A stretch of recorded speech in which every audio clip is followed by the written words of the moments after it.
Assalamualaikum warahmatullahi ta'ala wabarakatuh. Bismillahirrahmanirrahim. Alhamdulillahi rabbil alamin. Wa bihi nasta'in ala umurid dunya waddin.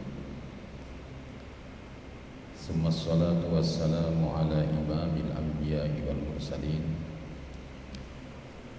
Sayyidina wa habibina wa syafi'ina wa qurrati a'yunina wa maulana Muhammadin sallallahu alaihi wasallam wa ala alihi wa ashabihi ajma'in. Amma ba'd. Bapak dan Ibu hadirin hadirat yang saya hormati, dan juga para pemirsa MACD TV serta seluruh pendengar radio Dais dan juga pendengar radio Kaul FM dimanapun berada, rahimakumullah. Alhamdulillah, kita bersyukur pada Allah Subhanahu wa Ta'ala,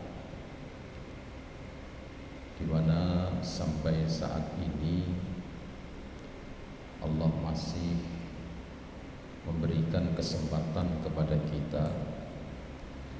Allah masih menuntun kita di dalam hal-hal yang baik.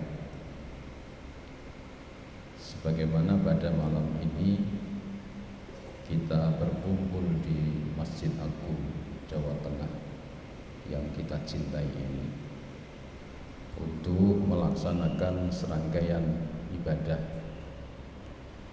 yang mudah-mudahan kita berharap seluruh ibadah kita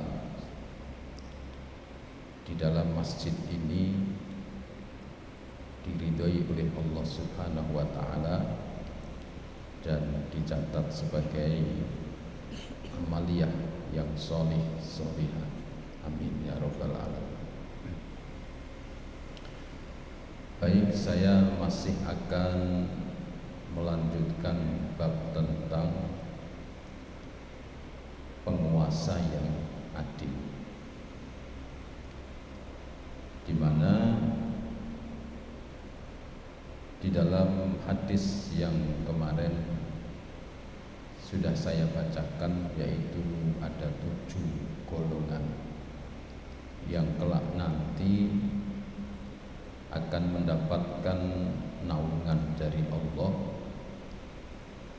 di saat tidak ada naungan kecuali naungannya Allah.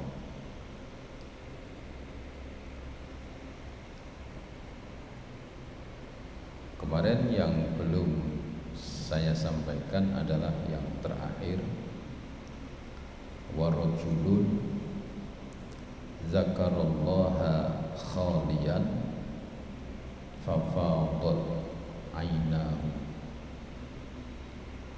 yaitu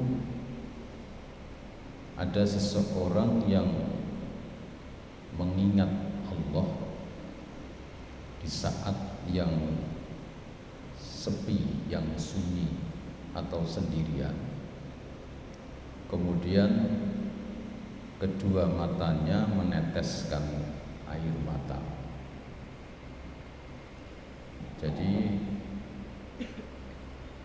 artinya ada orang yang karena dia mengingat kesalahan sehingga dia ingat kepada Allah sampai dia meneteskan air mata. Orang meneteskan air mata itu ada yang bisa diciptakan. Biasanya menciptakannya itu didukung dengan suasana keramaian. Misalnya kita melihat ada orang sedih, lalu kita ikut bisa meneteskan air mata. atau kita mendengarkan suara yang bisa menjadikan kita iba, lalu kita bisa meneteskan air mata, kita bisa hanyut. Ada orang menangis sedih, maka kita akan iba, bisa meneteskan air mata. Nah, itu macam-macam. Tapi hal yang demikian itu adalah hal yang dianggap biasa, ya, karena banyak orang yang bisa seperti itu. Dia melihat ada orang nangis, tahu-tahu dia misek-misek nangis, itu biasa. Nah, kalau ada orang dia sendirian, tidak ada pendukung, tidak melihat kesedihan orang, tidak melihat menyaksikan orang sedang nangis, tidak mendengarkan suara yang iba, dia berada sendirian, dia mengingat Allah akan kesalahan-kesalahannya sampai dia meneteskan air mata. Ini benar-benar air mata penyesalan yang sangat tulus, ya, penyesalan yang sangat tulus, karena tidak mungkin orang menyesal sampai meneteskan air mata dalam keadaan yang sendiri, begitu. Nah, orang yang demikian ini berarti benar-benar menyesali perbuatannya. Dia nyesal, gelo, kalau ingat ya Allah zaman dulu, begitu. Ada orang, dia sudah bertobat, dia bercerita profesinya dia itu copet di bis-bis luar kota.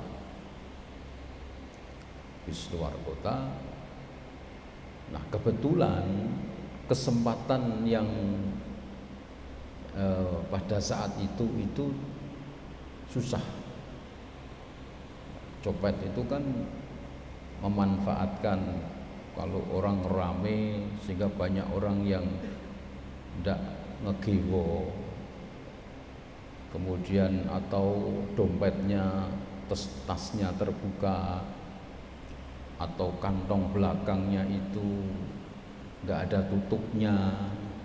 Itu kan kesempatan buat copet itu begitu.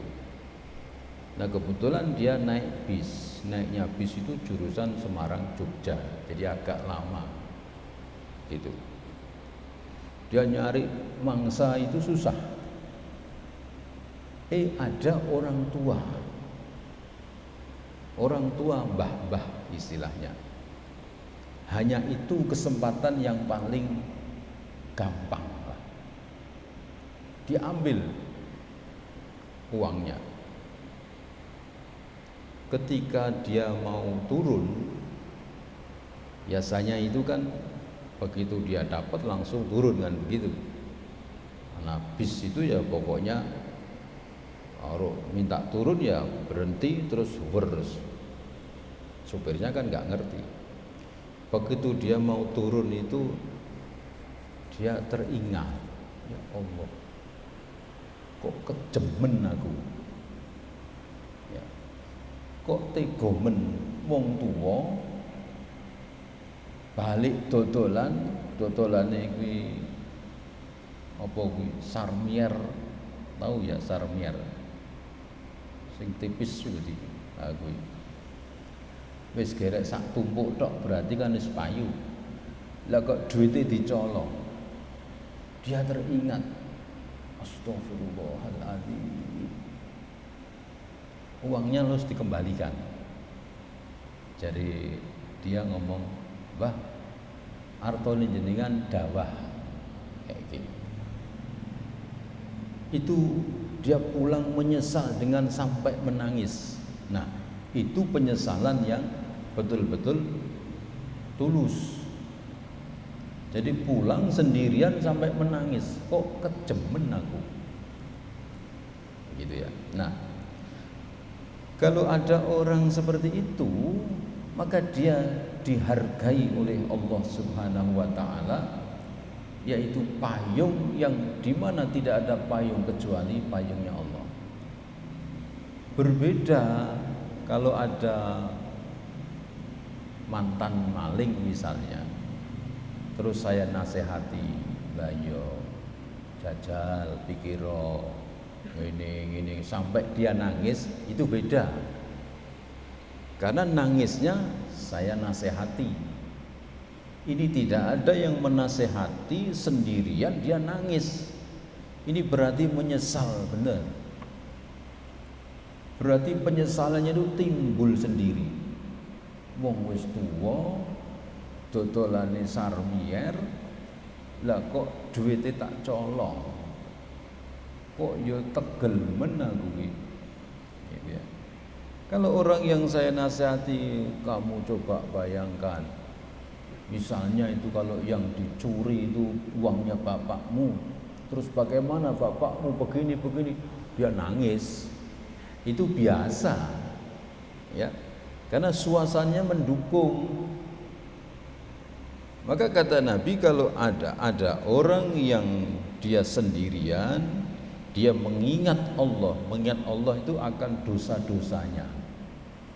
Bisa jadi dia tidak bisa membayangkan ku siksane kaya apa. Ya. Dia membayangkan maksiat-maksiat nanti kalau diadili oleh Allah ini nanti bagaimana? Orang nanti di akhirat itu dia akan dihadapkan kepada Allah Subhanahu wa taala yang di dalam Al-Qur'an, summa turadduna ila alimil ghaibi wasyahadah fayunabbi'ukum bima kuntum ta'malun. Kamu nanti akan dikembalikan, dipertemukan dengan zat yang mengetahui, ya, alimul ghaibi wasyahadah, zat yang maha mengetahui sesuatu yang gaib, sesuatu yang tampak. Allah maha mengetahui sesuatu yang gaib dan yang tampak. Fayunabbi'ukum, lalu dijelaskan, dirinci, kamu begini, kamu dulu begini, kamu dulu begitu. Nah, orang yang berbuat maksiat ini dia teringat seperti itu. Ya Allah, bagaimana kalau nanti saya dihadapkan Allah? Ya Allah maha tahu. Allah akan menunjukkan bukti-bukti perbuatanku. Saya tidak akan bisa selamat. Nah, orang kalau sudah demikian itu taubatnya pasti sungguh-sungguh. Taubatnya pasti sungguh-sungguh. Tapi kalau orang yang tadi menangis, saya kasih nasihat begini, dia nangis. Bisa jadi kalau di belakang saya dia sudah lupa dengan nasihat saya, dia akan penyesalannya akan. Tapi kalau timbul sendiri, ya, dia menyesal akan perbuatan-perbuatannya, ini berarti yang namanya taubatan nasuha. Begitu. Kalau sudah demikian, ini berarti orang yang tulus, maka dia dihargai oleh Allah. Nanti di akhirat akan mendapatkan payung di mana tidak ada payung kecuali payungnya Allah. Nah, itu hadis yang sesungguhnya yang terkait dengan bab ini adalah pada bait yang pertama, yaitu imamun adil yang akan mendapatkan naungan dari Allah Subhanahu wa ta'ala. Nah, kemudian saya tambahkan, wa an Abdillah ibni Amrin ibnil As radhiyallahu anhuma qala Qala Rasulullah sallallahu alaihi wasallam, innal muqsitina indallahi ala manabir min nurin alladzina ya'jiluna fi hukmihim fi ahlihim wa ma wullu, rawahu Muslim.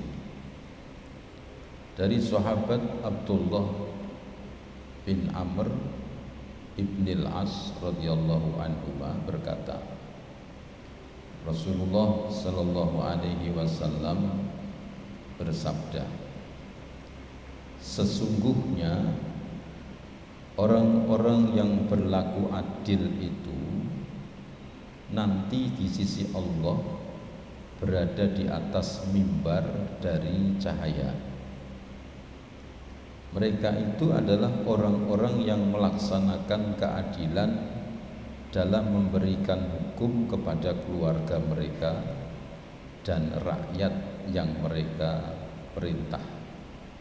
Hadis riwayat Muslim. Ini berbicara soal keadilan ya, yang kemarin, yang dulu saya sampaikan bagaimana gara-gara Nabi Yakub ini bersikap agak tampaknya kurang adil, sampai menimbulkan Nabi Yusuf dibuang ke padang pasir, padang Sahara ya. Itu gara-gara karena Nabi Yakub selalu lebih memperhatikan, walaupun soal makanan itu sama, pakaian itu sama, tapi karena Nabi Yakub itu lebih banyak menyebut Nabi Yusuf daripada yang lainnya. Jadi kalau misalnya rombong-rombong anak-anaknya itu pulang, terus yang ditanyakan, Yusuf ning ndi? Ya itu. Yusuf wis balik apa durung? Yusuf wis mangan apa durung? Yang disebut itu selalu Yusuf. Ini saja menimbulkan kecemburuan, sehingga sampai muncul ide untuk menghilangkan Nabi Yusuf. Nah, bagaimana kalau tidak keadilan ini kepada masyarakat banyak? Ya. Bagaimana kita ini misalnya menurut versi mereka Timur ya mendirikan negara sendiri. Sekarang ini Papua ya, mereka berontak ingin mendirikan negara sendiri karena mereka merasa tidak diperlakukan adil. Menurut mereka, ini terlepas dari pro kontra, yang benar siapa wallahu alam. Ya, ini bukan bukan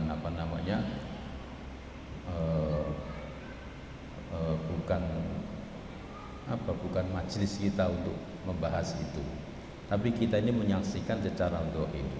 Karena mereka itu selalu mengatakan begini, oh, pemerintah Indonesia itu yang dipikir cuma tanah Jawa tok, Timur enggak dipikir, Papua enggak dipikir, sehingga seperti itu. Ini dampaknya ya. Oleh karena itu Rasulullah Shallallahu Alaihi Wasallam bersabda, sesungguhnya orang-orang yang berlaku adil itu nanti di sisi Allah berada di atas mimbar dari cahaya. Orang yang berlaku adil itu nanti di surga, dia berada di mimbar, yang mimbar itu terbuat dari cahaya. Cahaya itu kan lambang kemuliaan ya. Ini cahaya, ini lampu-lampu ini cahaya. Kita bisa menilai bagaimana nilainya cahaya ini. Kalau ini dimatikan semuanya, gelagapan enggak kita ini? Ya. Ini luar biasa. Artinya cahaya itu lambang kemuliaan. Nggak ada orang Padang kok sumpek, lampu mati, lu nada nih ya. Tapi begitu biar lah niki mbek rada guyu. Ora ono mati kok ora pantes lah. Mati. Gitu ya. Ono sing rada ditambahine jangkrik mati gitu. Tapi begitu terang lah alhamdulillah kan gitu. Nanti orang yang adil itu dia berada di mimbar yang terbuat dari cahaya. Betapa mereka itu dihormati oleh Allah di tengah-tengah orang yang mulia. Orang di surga itu orang mulia. Ini dia dihormati di tengah-tengah orang yang mulia. Bisa dibayang gitu. Ya. Yaitu orang-orang yang berlaku adil di dalam memberikan hukum kepada keluarga mereka dan rakyat yang mereka perintah. Gitu.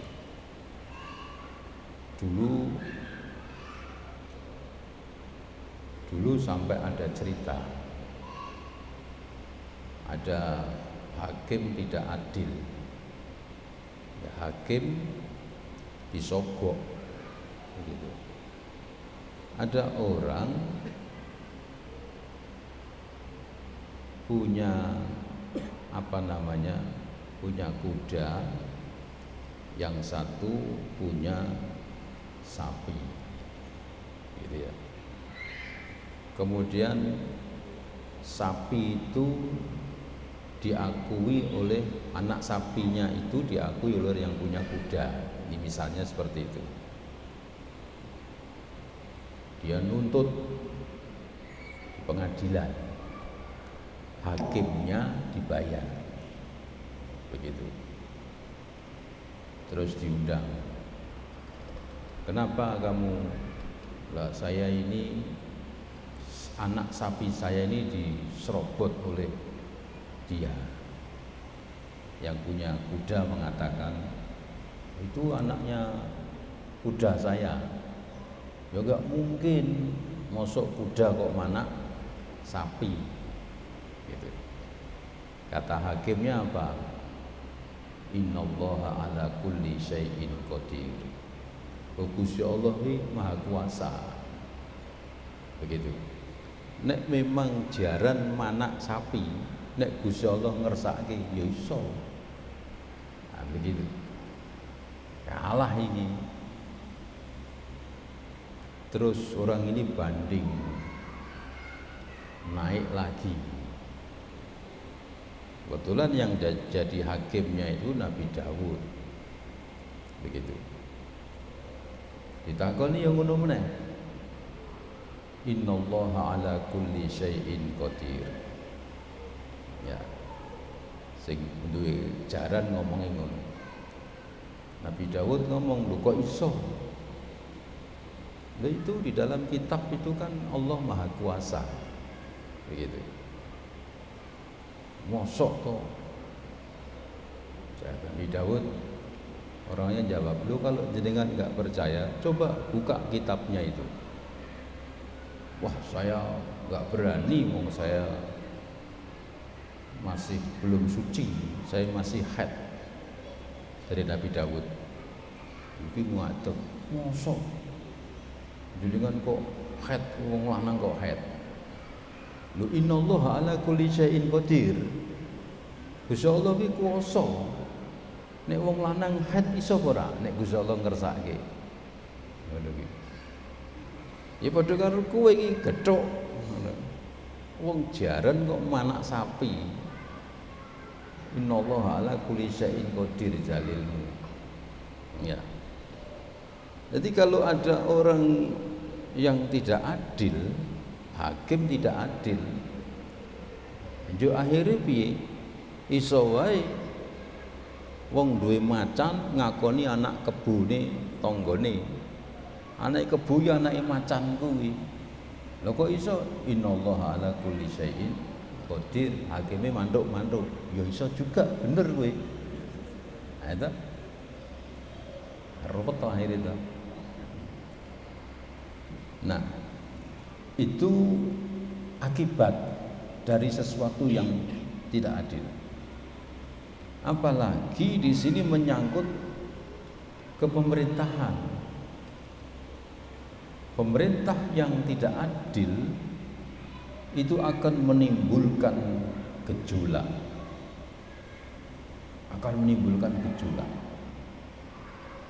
Kalau ada imam atau pemerintah penguasa yang adil, Masya Allah, rakyatnya seneng semua karena semua diperlakukan dengan adil ya. Tapi keadilan itu bukan terus tanpa batas. Nah, ini kan dipegang oleh orang komunis ya, komunis kan pokoknya semua adil rata kabeh, sugih kere pakaiane padha. Nah, itu ning komunis itu ora entuk sing komunis sing kolot-kolot kuwi. Jadi aturan nganggo pakaian ya ngene iki, nganggone klambi santung, celana apa? Kulot ya wis kuwi. Sing sugih ya nganggone kuwi, sing kere ya nganggone kuwi. Wong sugih banget ora entuk, wong kere dibantu. Kuwi komunis. Apa seperti itu ya beda meneh ya. Jadi keadilan itu artinya memberikan hak ya kepada seseorang yang memang kalau dia memiliki hak. Jadi tidak dizalimi. Gitu ya. Nah, itu mudah-mudahan bisa dipahami ya. Monggo seperti biasa ada sedikit waktu, mungkin 10 menit sampai 15 menit. Silahkan yang mau bertanya.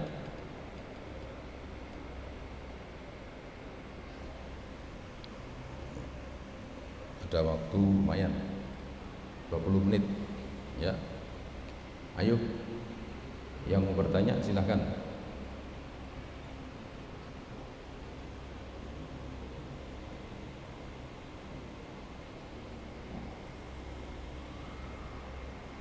Ayo.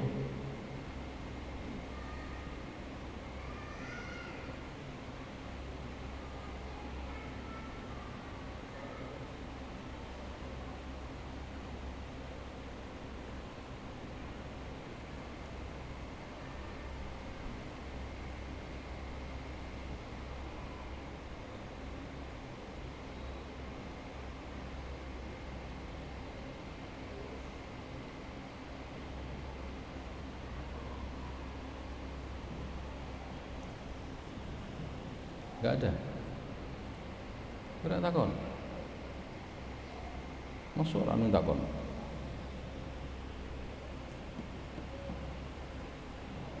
Nek waktune sithik sing takok akeh.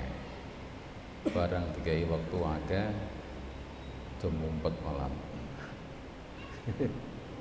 Ngono ya. Ya wis.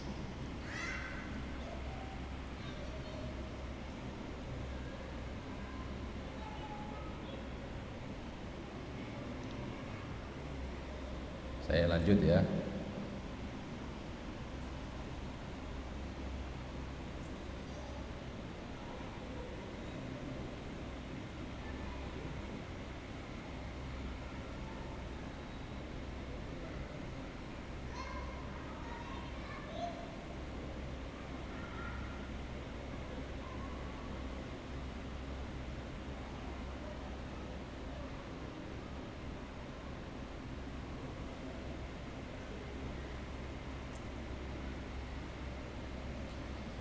Saya lanjutkan, saya bacakan hadis lagi ya. Wa an Iyad bin Himar radhiyallahu an qala sami'tu Rasulullah sallallahu alaihi wasallam yaqul ahlul jannah salah satu du sultanin muqsitun muwaffaqun wa rajulun rahimun raqiqul qalbi likulli dzi qurba wa muslim wa afifun muta'affifun dzu iyalin rawahu Muslim. Dari Iyad bin Himar radhiyallahu an berkata, ini jadi zaman biyen zaman jahiliyah, orang-orang itu ada yang memberi nama asal-asalan ya. Ono jenengane Himar. Ya. Ono meneh jenengane kelelawar. Ono sing dijenengke ember. Ya. Jadi makanya ketika Nabi lahir diberi nama Muhammad itu heboh. Ya. Mereka terheran-heran. Kok namanya kok apik. Sementara konco-koncone yang seangkatan dan anak-anak biyen kuwi jenengane mau kuwi. Ono jenengake Pedet. Ono sing jenengake apa jenengane Gudel. Ya. Dulu ada yang jenengane Gudel. Lu menungso kok jenengane Gudel. Begitu. Jadi begitu Nabi lahir diberi nama Muhammad, ini sudah heboh. Dan ini awal menjadikan satu inspirasi memberi nama yang baik.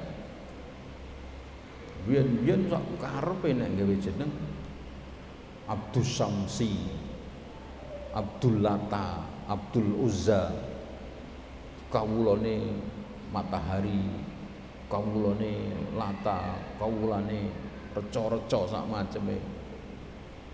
Maka Nabi mengatakan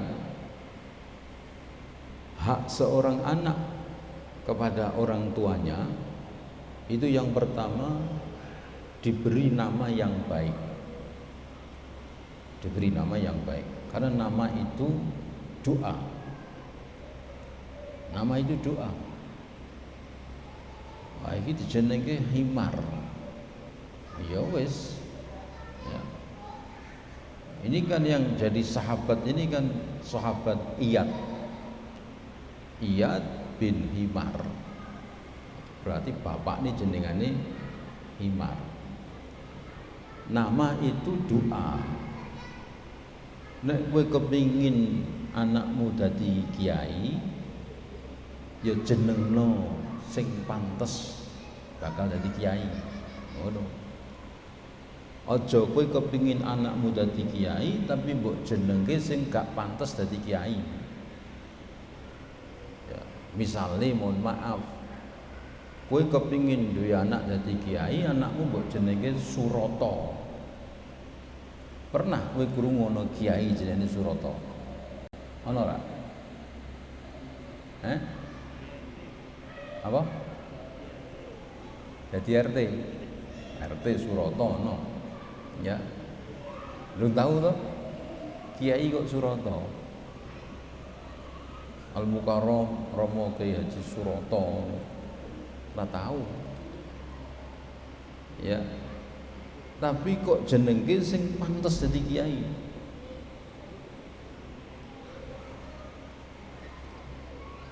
Ulil Absor. Wah. Kiai pantes lah. Romo Kiai Haji Ulil Absor Al-Hafid. Baru tahu krungu Surata Romo Kiai Haji Surata Al-Hafid mana? Lambar krungu mana? Ya.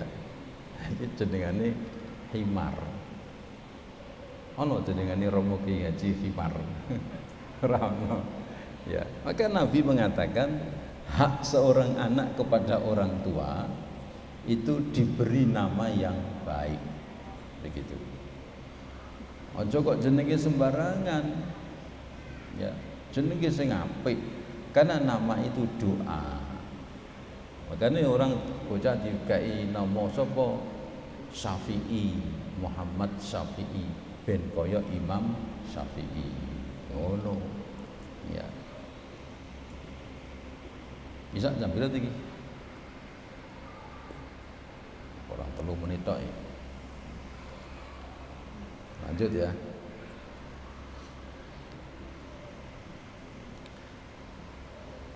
Rasulullah sallallahu alaihi wasallam bersabda, ahlul jannah, penghuni surga itu salah satu terdiri dari 3 kelompok.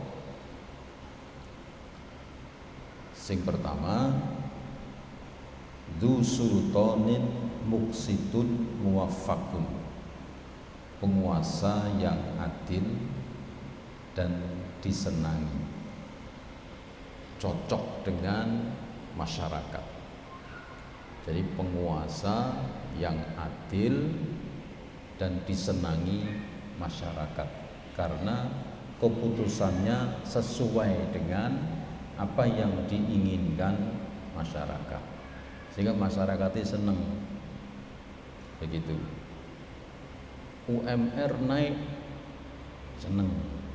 Begitu, masyarakat senang. Ya, listrik turun, masyarakat senang. Bener tak? BBM turun, masyarakat senang. Nah begitu.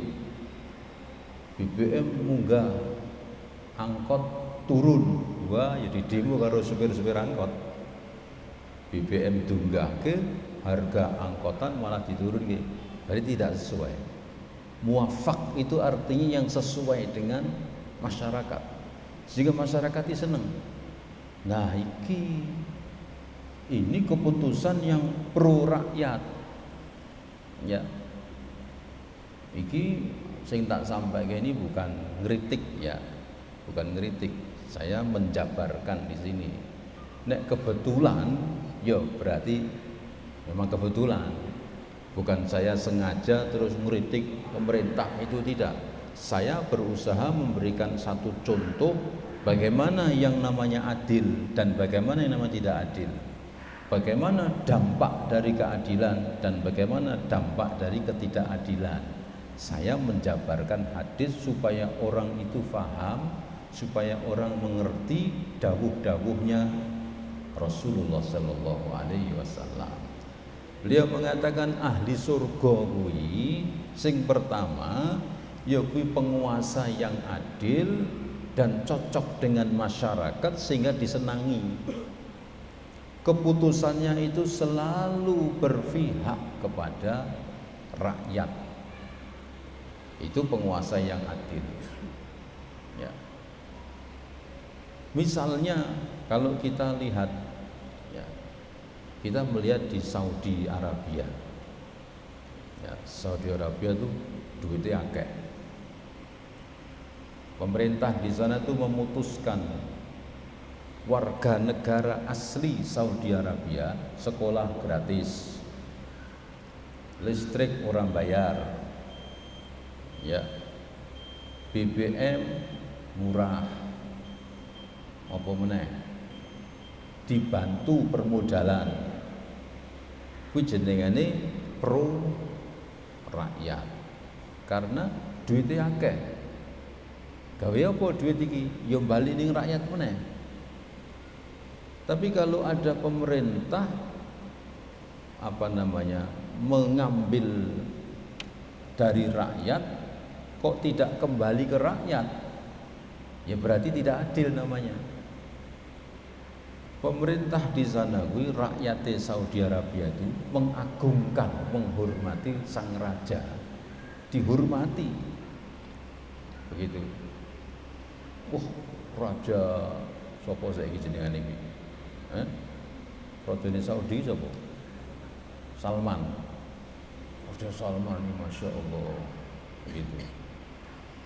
Ben sasi bagi rakyat dikei ini pokoknya dipuji, disenangi oleh rakyat, begitu. Nah itu Nabi mengatakan salah satu penghuni surga itu adalah penguasa yang adil. Adilnya seperti itu, disenangi, di masyarakat senang, ya karena keadilan itu. Ya. Ustaz Rohani orang metu-metu gitu gitu. Hah? Kesisa ya. Wis adzan gini. Cukup ya. Ini sudah masuk Isya. Demikian mudah-mudahan apa yang saya sampaikan bisa bermanfaat, dan insya Allah hadis ini nanti akan dilanjutkan lagi pada pertemuan yang akan datang. Dari saya kurang lebihnya mohon maaf. Akhirul kalam, wallahu muwaffiq ila aqwamit thoriq. Assalamualaikum warahmatullahi wabarakatuh.